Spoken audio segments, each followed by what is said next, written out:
ငါးပွဲမှာ6 ဂိုးထိပါဝင်ပတ်သက်ပြီးကမ္ဘာဖလားပြိုင်ပွဲကိုတကူတော်မှွေနောက်ခဲ့တဲ့ဘာဘီပြင်းသစ်စူပါစတာကီလီယန်ဘာဘီက2026ကမ္ဘာဖလားပြိုင်ပွဲကြီးမှာမြုံနိုင်စရာကောင်းလောင်ယူသွချင်စရာမှတ်တမ်းကောင်းတွေကိုဒရက်ဆက်စိုက်တူပြနေပါသည်သူဟာပြင်းသစ်အသင်းအတွက်9ပွဲသာကစားရသေးတဲ့အချိန်မှာတွေမဲ့သွင်းဂိုး9ဂိုးနဲ့ဖန်တီးမှု2ကြိမ်ထိကိုပြုလုပ်ထားပြီးတော့အသင်းရဲ့သွင်းဂိုးစစ်စုပေါင်း6 ဂိုးအထိမှာဓာတ်ရိုက်ပါဝင်ပတ်သက်ပေးထားတာဖြစ်ပါသည်ဒါကမ္ဘာဖလားလိုအမြင့်ဆုံးစင်မြင့်ထက်မှာဘလို့မှမဖြစ်နိုင်ဘူးလို့ထင်ခဲ့ရတဲ့ဂိုးသွင်းနှုန်းမျိုးဖြစ်ပြီးတော့ဘာဘီတယောက်ဘလောက်အထိကြောက်စရာကောင်းနေတယ်လဲဆိုတော့တက်တည်ပြနေတာပါပွဲရန်လူမှာပြိုင်မဲ့နောက်ခံလူတွေဘာဘီကိုအထူးစီစဉ်နေနဲ့ပိတ်ဆို့ဓာတ်စီဖို့စူးစမ်းနေကြပေမဲ့နောက်ဆုံးမှာတော့သူ့ရဲ့လျှက်စီးလိုမြန်ဆန်တဲ့အရှိန်နဲ့သွေးအေးလုံးနဲ့အဆုံးသက်ချက်တွေအောက်မှာပဲဒူးထောက်အရှုံးပေးနေကြတာပါ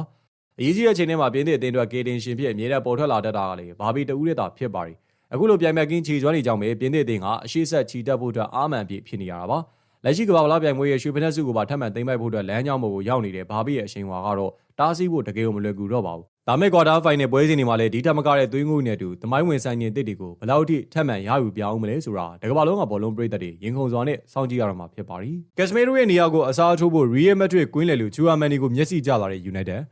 မန်ချက်စတာယူနိုက်တက်အသင်းကလက်ရှိမှာရီယယ်မက်ဒရစ်အသင်းရဲ့ပြင်သစ်ကွင်းလယ်လူချူအာမန်နီကိုခေါ်ယူဖို့အတွက်အမှန်တကယ်စိတ်ဝင်စားမှုတွေရှိနေပါသည်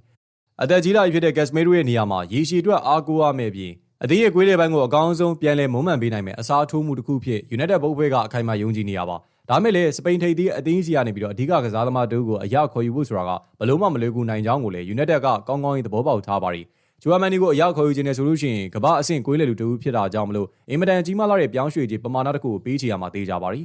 ဒီပြောင်းရွှေ့သတင်းကိုတော့စပိန်အခြေစိုက်နာမည်ကြီးမီဒီယာတစ်ခုဖြစ်တဲ့ Diario AS ကဖော်ပြခဲ့ရလည်းဖြစ်ပါတယ်ကက်စမီရိုရဲ့ကွေးလေအေမာယာကိုစက်ခံမှုအတွက်ယူနိုက်တက်တို့ဂျိုးပန်းနေတဲ့ဒီပြောင်းရွှေ့စစ်ပွဲကလာမယ့်ရက်ပိုင်းအတွင်းမှာဘယ်လိုမျိုးဆက်လက်လှုပ်ခတ်လာအောင်မလဲဆိုတာယူနိုက်တက်ပရိသတ်တွေရင်ခုန်စွာနဲ့စောင့်ကြည့်ရမှာဖြစ်ပါတယ်